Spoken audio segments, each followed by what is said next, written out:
What's going on, everybody? Welcome back to the channel. Ladies and gentlemen, let's talk about another boxing match.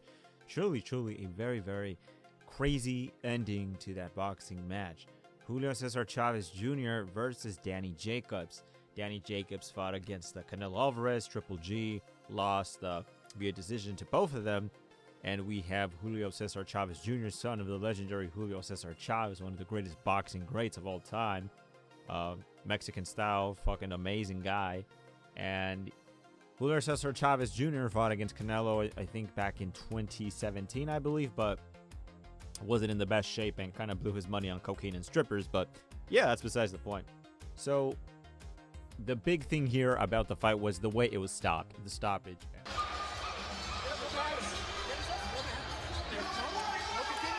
This is over.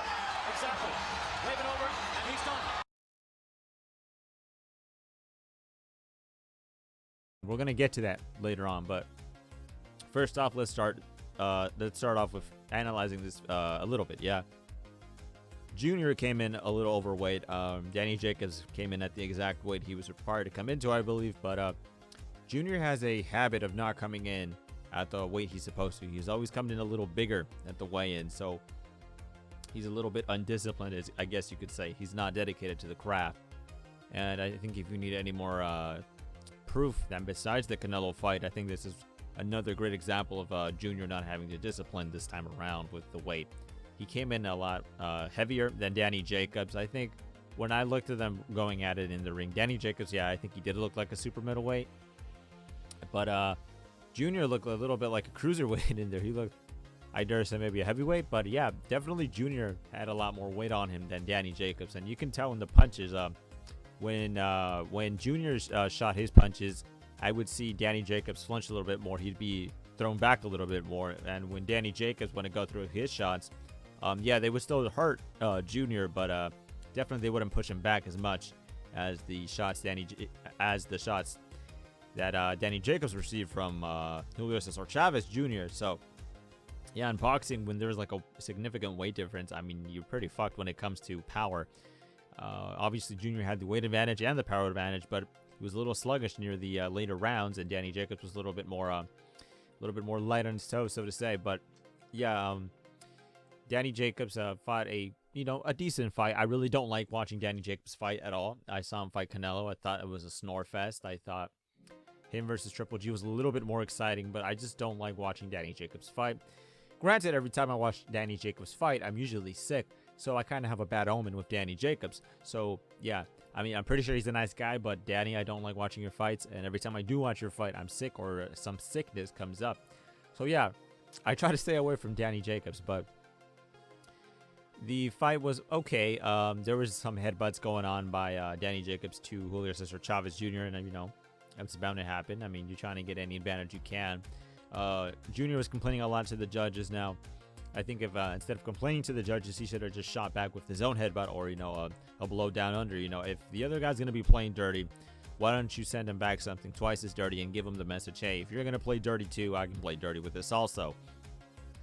So they were going back and forth. There were some rounds where Junior was having success with his game plan. He was, there were some parts of the rounds where he was pelting Danny Jacobs with a lot of good power shots, a lot of good shots. And Danny Jacobs sometimes would get caught in the ropes and a little bit in trouble there. I think the first 4 rounds, Danny Jacobs was trying to adjust to the rhythm that Julio Cesar Chavez Jr. was setting for them. And I think the main problem here was that Julio Cesar Chavez Jr. was the bigger guy. He was just a bigger opponent overall compared to Danny Jacobs, who was coming in at a super middleweight. I think that's what the fight was supposed to take place at, the super middleweight weight division. So yeah, I think Danny Jacobs had a faced adversity when he came to the hulking mass that was Julio Cesar Chavez Jr. I don't know if there was a rehydration clause in that. Probably not. But I do know that Junior gave up around $1 million of his final purse. So he was estimated to win somewhere around $3 million from this fight.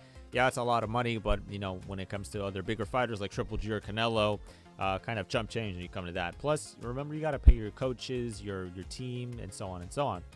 And this whole, overweight thing comes back to the Andy Ruiz situation, where Andy Ruiz came overweight for his previous fight with Andy Ruiz versus Anthony Joshua too. Andy Ruiz came in fat as fuck. I'm not gonna lie. And Andy came in really fat, and that was due to not having any discipline. Andy thought he was just gonna come in and fight the other guy and beat him, without any problems. Really bad idea. He partied a lot and he didn't dedicate himself to the craft. And look what happened. He lost the heavyweight titles, and now AJ's back on top. So a similar thing is happening to Julio Cesar Chavez Jr., I think, in that aspect. Now, I do believe Danny Jacobs did get some good shots in on Julio Cesar Chavez Jr. on Junior. Definitely not as impactful, I guess, as his own shots, as Junior's shots. But I think what ended up happening here is, now we're going to get to the stoppage, is that I think Jacobs, he cut Junior on the eye with one of the headbutts around the eye area. And he also got in a good upper on Junior. And apparently when in one of those uppercuts, Junior fractured his nose via that punch. So this is where the controversy starts, people. This is where it starts getting nasty, the nitty-gritty of things. So I think around round 5 or 6, around there, Junior's in the corner. He's talking to Freddie Roach. He's like, I broke my hand and something's wrong with my nose around there. You can hear it in the live telecast on the Zone too. He says something along those lines. They asked Freddie Roach. He says he fractured his nose, and they decided to call off the fight. And this is where all the pandemonium freaking exploded. And I knew people were gonna go crazy about this, not in a good way too. Julio Jr. has had trouble in the boxing craft. He's had trouble. There's not the dedication there, the spirit of the warrior, the training, and the Canelo fight really wasn't his best showing. And a lot more people thought he was gonna make it all the way this time. Actually have a competitive fight. And for the most part, he was getting in some good shots in on Danny Jacobs. I think Danny Jacobs did feel the power there. But I think if the fight would have progressed anymore, Danny Jacobs would have won, regardless if Julio Cesar Chavez had a fractured nose or fractured hand. I think Danny Jacobs was just getting into his groove as the rounds went on and on. So yeah, but regardless, though, I don't know how much tickets cost to go watch that shit live, but I know if I would have paid like, I don't know, $80 to see that thing live and it ends like round 5 or 6, I'm going to be pretty pissed off too. And I think another reason is, this is Julio Cesar Chavez Jr. His dad is one of the greatest Mexican fighters of all time.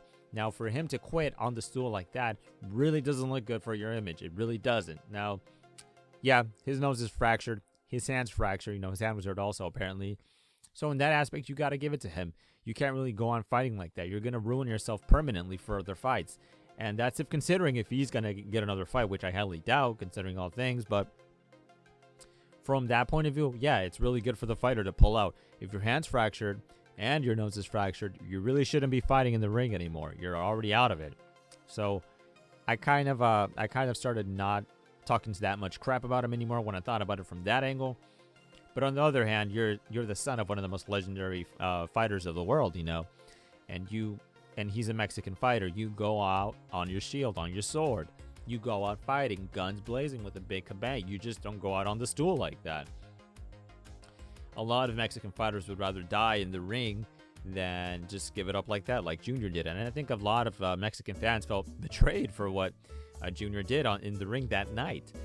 Now, granted, is it really okay to die in the ring? No, it's never okay to do that. And I think a lot of that thought process, from the Mexican fans needs to stop happening. These freaking wars are really terrible for the fighters afterward. Okay, so you get your 12 rounds of fame with the people, right? But where the hell are the people when you have extreme freaking brain injuries and stuff like that, cognitive disabilities? The fans aren't going to be there to help you. It's just going to be you. So when it comes to that aspect, yeah, I think that type of thinking is a little outdated. But in all honesty, everyone loves a good slug-out war.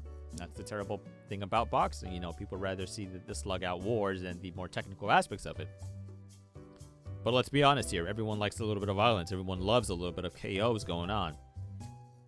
But yeah, overall, what did I think about the fight? Disappointed overall. I wish it could have gone on further. Do I still think Julio Cesar Chavez Jr. is undisciplined and does he need more work? Of course he does. Of course. He came in overweight to the weigh-in, and honestly, he looked like a cruiserweight against Danny Jacobs, and Danny Jacobs was feeling the extra weight around in the ring. As for Danny Jacobs, yeah, I mean, his tactics were a little bit kind of, He clinched a lot. There was a lot of headbutts going on. But regardless, I think Danny fought a decent fight and all of that. And with the clinches, yeah, he's the bigger man. You got to clinch him up. It's not like he's going to just stand still for him and, let him pop up those shots on him.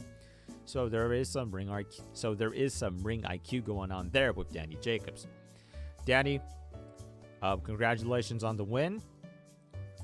You broke his nose via the uppercut, I believe, or maybe it was a headbutt. I don't know. I'm still not sure how he broke his nose, but yeah, I really don't care for Danny Jacobs that much, but I wish him the best in all his future endeavors, and I just hope he doesn't show up on the DAZN anytime soon. I really don't need any bad juju in my life right now. So, yeah, goodbye, Danny Jacobs.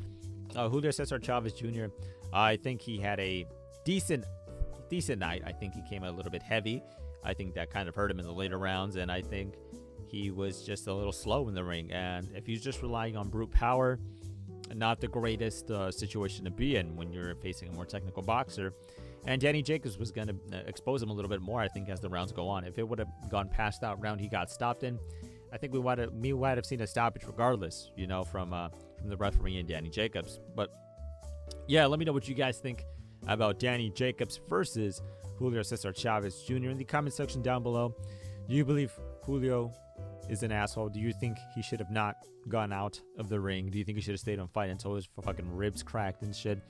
Should he have stayed in the ring and proved himself as one of the all-time greats? Or do you agree with his decision to leave the ring with a fractured nose and a fractured hand? Let me know in the comment section down below. As always, thank you for watching, everybody, and make sure to check out my other videos in the in the end cards. As always, thank you for watching. I'm Audi 5000.